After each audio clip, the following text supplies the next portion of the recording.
Hello, and welcome to the Northwood Podcast. I'm your host, Heath Jones. I pastor a church in Indianapolis, Indiana called Northwood Christian Church. Best you can't guess how we named the podcast. And if you're interested in learning more about us, just look us up. You can Google our name with our city in the search, Indianapolis, Northwood Christian Church, and then Indianapolis. That way you'll find the right one. And you find what you find, our Facebook page or our website, or you could go directly to our website at www.indyncc.org. That's indyncc.org. And there you'll be able to read about our values, what's important to us, and our schedule of activities, what have you. Now, the Northwood Podcast is recorded by me, but it's produced and distributed by the All Indiana Podcast Network. The All Indiana Podcast Network features podcasts recorded in Indiana by Hoosiers themselves, but of course they're really for everyone. So I encourage you to check out what else they have to offer. You can find our podcast, which I'm assuming if you're listening to this, you've already found it, but you can find ours and others running the gambit in topic, from politics to sports to other things. You can find them at wishtv.com/podcasts. That's wishtv.com/podcasts. And we are so grateful for their partnership with our church. And speaking of our church, we're smack dab in the middle of a fundraising campaign. So if you continue to listen, you'll be hearing a lot of talk about money and our possessions and what maybe we could do with what we've been given, something that's uplifting and life-giving for our church community and the communities that surround us. So if you're interested in giving to our ministries like our food pantry, or in a roundabout way, this podcast, in a roundabout way, not directly, but funding the overall works of our ministries, please consider giving clicking the giving link into this episode's description. There is a link in the episode's description, and through that you can give virtually. And that's all I have for now. Here in a moment, we'll move on to the scripture passage that we'll be considering today. But first, per usual, we need to pause for an ad break for our podcast audience. And so, if you're listening, here are some ads. And we're back. And as I was saying, we're going to be considering a passage found in the Gospel of Matthew, specifically Matthew chapter 6, verses 19 through 21. That's Matthew 6, 19 through 21. And it reads, "Do not store up for yourselves treasures on earth, where moth and rust consume and where thieves break in and steal. But store up for yourselves treasures in heaven, where neither moth nor rust consumes and where thieves do not break in and steal. For where your treasure is, there your heart will be also." Here is a very popular passage when properly understood, has some very unpopular applications. Popular passage, if you think about it, unpopular applications, because this passage is about money and earthly possessions and the place that they hold in our lives, which, in a consumer culture like our own, one in which advertisers try to catch a piece of our hearts with a winsome message about some product that we might buy, well, let's just say Jesus' teachings about money and possessions will leave some of us feeling frustrated, maybe, guilty, or a little sad or torn, not quite knowing what to do. Or as I said, sad, perhaps as sad as that rich young man who Jesus told to sell all of his possessions and to give the proceeds to the poor. Now, I'm not aware that Jesus has asked me that directly, but I can imagine how I would feel. And here's a part of it in the version that Matthew records, today's gospel. It's found later in Matthew chapter 19, verses 21 through 22, and it goes, "Jesus said to him, 'If you wish to be perfect, go sell your possessions and give the money to the poor, and you will have treasure in heaven. Then come, follow me.' When the young man heard this word, he went away grieving, for he had many possessions." To be perfect in the context of Matthew's gospel is to be perfect in love. To love with the love of Christ. There's a whole nother sermon in that, but just that is what Matthew means by it. And Jesus wants us to know that if you want to know that sort of love, then you'll have to be in right relationship with your possessions. If you want treasure that you can keep, get rid of your possessions. Now, I know that seems counterintuitive. I guess it all depends on what Jesus means by treasure. And I think that you and I know, at least intuitively, that he doesn't mean a box full of gold and jewels. Instead, he means something far more substantial. But before we speak more of treasure, we should speak of the heart and what Jesus means by the heart. It comes from a Greek word, cardia, from which we get the English word cardio, having to do with the heart. And it does mean a literal beating heart. And more importantly here, it signifies one's center or seat of spiritual life. When you hear this word heart in this passage, think words like soul or life force. This is your core, your central self. This is what is meant by heart.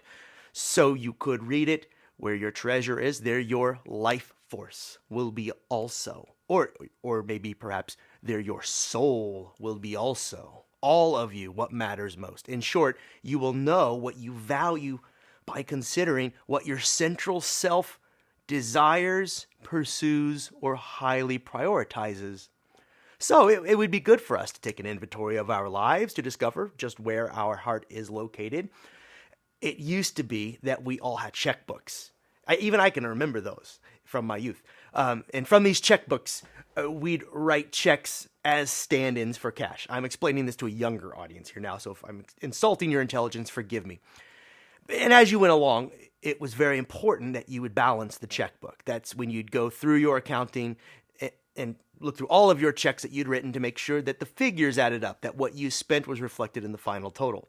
I once heard a preacher say that you could look at the ledger in the back of your checkbook and see your values, your heart, on display.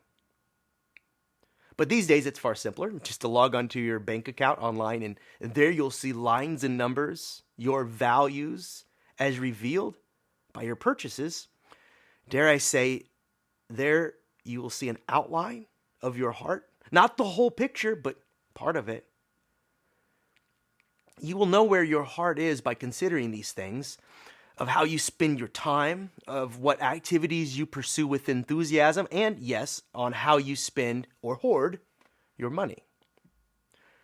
And for considering these things will help us form a picture of our hearts as we think carefully about what we do with our possessions and our money. And then we can decide how much of our life is spent in pursuit of what does not last, or as this text puts it, what moth and rust destroy, what thieves break in and steal. And what do you lose in the end? Well, just about everything, except what exists in the realm of God. All the treasure we need is there. So let's talk about that. Here Jesus uses the words kingdom of heaven to describe it.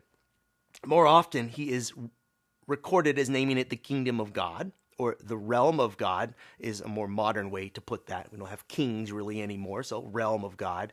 And when Jesus speaks of this realm of God, he is describing that place where relationships are restored and all the needs of the people are met.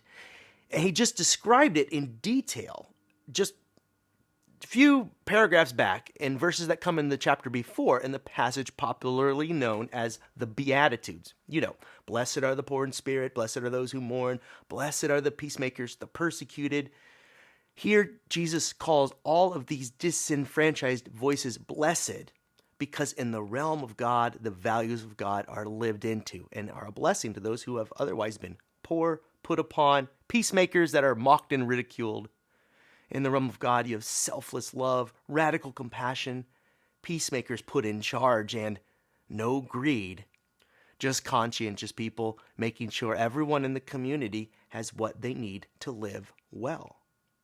Could you imagine such a place? It's a place that we hope for in some beyond, but Jesus said in Luke chapter 17 that this place is also right here in our midst if we can live into these values. He claimed to bring it, the realm, in part with him. Then he called us to live into the ways of God so that we might, you and I, and his friends around him back then, that we might experience life as God intended us to live it, to see those Beatitudes come alive all around us. And I'll remind us that those verses in the Beatitudes are a part of the same speech we are considering today. Just the next chapter, same talk. Minutes after Jesus said the Beatitudes, he is saying this. So these things relate to one another, and in the mind of Jesus, they relate directly. Our relationship to our wealth and our participation in the kingdom of heaven, or as the text puts it, kingdom of heaven, or as I've been calling it, the realm of God. These things are intertwined. And here's the treasure. Understand, the realm of God itself is the treasure. Restored relationships is the treasure. A community that loves with a perfect love is the treasure that we gain. And Jesus wants us to affix all of our desires and all that we have and all that we are on this, the realm of God. Treasure and pursue these things, and then your heart will follow. Or to quote Jesus, where your treasure is, your heart will be also.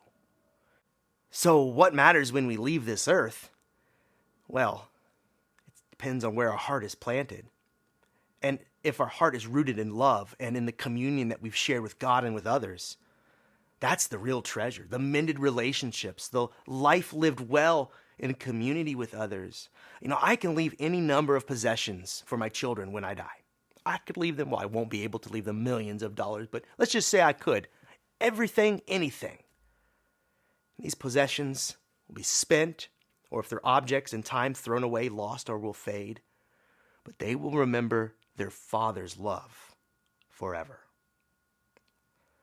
The people you know will remember the love you've shared with them forever. This is the treasure they'll keep, the only lasting treasure we really have to give.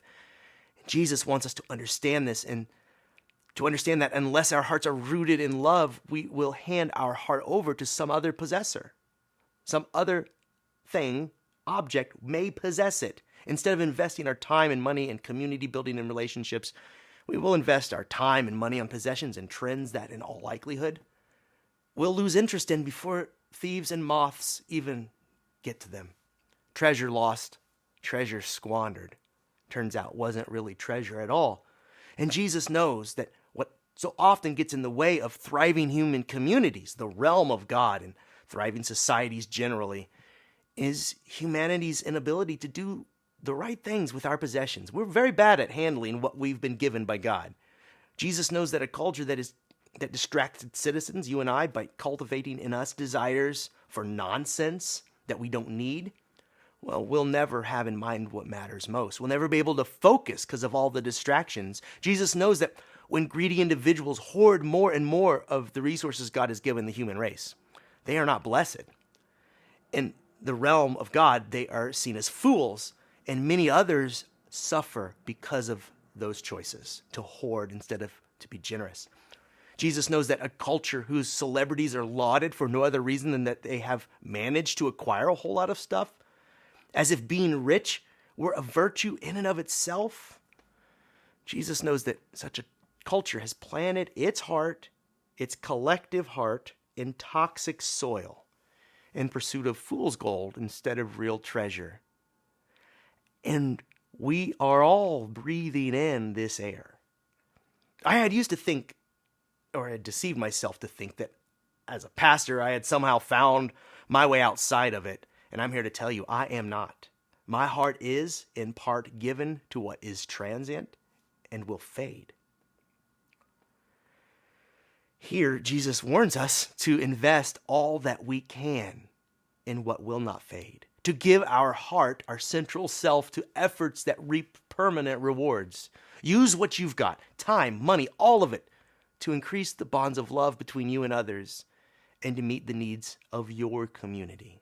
And then the realm of God draws near. Which is where this passage connects to our stewardship campaign. If you listened to last week's message, then you'll know that this year's theme is more than maintenance. That is, we desire to do more than simply maintain what we have, but rather we'd like to use our talent, our creativity, and our resources that we have in-house to pursue treasure that counts. And we are doing this in some ways, but we want to do more and more, and just see how far it can go, how we can continue to bless others and then some, to cultivate a more loving, supportive community and then some, and then to find ways of addressing the needs of our communities and those that are connected cursorily to ours. In short, we want to be a church that seeks what matters and plants our hearts firmly in God's realm and in nothing else. We want to be a church that pursues the realm of God with all that we have, desiring to see it come alive around us in more profound ways. One of the ways you can untangle your heart from this mess our consumer culture has us all wrapped up in is to find other ways to spend your money, your resources, besides toys and the things you don't really need. You can use the abundance of what you have to bless others. You could give to local charities, or just one charity, or whatever you believe will help bring the realm of God nearer, whether that be through feeding the hungry, or helping an unhoused person with housing, or by providing some other life-giving, realm of God building labor of love. Or in the case of Northwood, if you're a member of our church, you can give to our church. And we here at Northwood are determined to raise as much money as we can in the coming years, not so that we can hoard it, but so that we can use it to bless others near and around us. And we have a food pantry already that we support, but we'd like to do so much more. So we invite you, the listener, into these efforts to bring more light and love into the world. Would you join us? And if so, please reach out to us for a conversation. And I mean a conversation. I'd much rather meet you before asking for anyone's money, time, or efforts, really. I know I put a plug at the beginning of this, but it's much better to meet you. In this way, we'll have a better understanding of our values together and how we can help one another give our hearts to what really matters. So reach out if you like. My email is heath@indncc.org. But setting that aside, if you hear anything in this recording, hear this and heed the warning of Jesus from this passage. If you forget everything else and hear this, if that's all you can hear. He calls us to give our hearts to labors of love rather than other loveless objects. Some of us have cold cash and colder hearts, but God can warm and redirect our hearts planted in God's realm and guided by God's ways.